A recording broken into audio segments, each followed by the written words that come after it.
Պարոն Փաշինյան, երբ 2018 թվականին դուք մերժում էիք Սերժ Սարգսյանին, դա հիմնավորում էիք երրորդ նախագահի այն հայտարարությամբ, որ որևէ մեկը իրավունք չունի Հայաստանը երկու անգամից ավելի ղեկավարելու, սակայն դուք հիմա հավակնում եք վարչապետի պաշտոնին երրորդ անգամ։ Չի ստացվում, որ դուք այն ժամանակ պայքարում էիք ոչ թե Սերժ Սարգսյանի սուպեր վարչապետական կոստյումի դեմ, այլ այդ կոստյումի մեջ հարմար տեղավորվելու համար։ Շնորհակալություն։ Նախ 2018 թվականին իմ ասածը կախված ա եղել Սերժ Սարգսյանի հրապարակային խոստման հետ, որ ինքը չի առաջադրվի որպես վարչապետի թեկնածու։ Ինչ վերաբերվում է ձեր նշած երկրորդ հարցին վարչապետի հետ կապված, ինչքան ես գիտեմ, խորհրդանական կառավարման երկրներում վարչապետի առաջադրման ժամկետ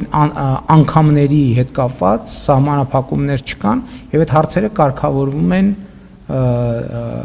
կուսակցական ընտրություններով, որի ավանդույթը մենք այսօր թափանցիկ կերպով բան ենք անում, ստեղծում ենք։ Եվրոպայում լիդերներ են եղել, ովքեր 3-4 կարող նույնիսկ 5 անգամ առաջադրվել են ընտրություններում առաջադրվել են եւ հաղթել են։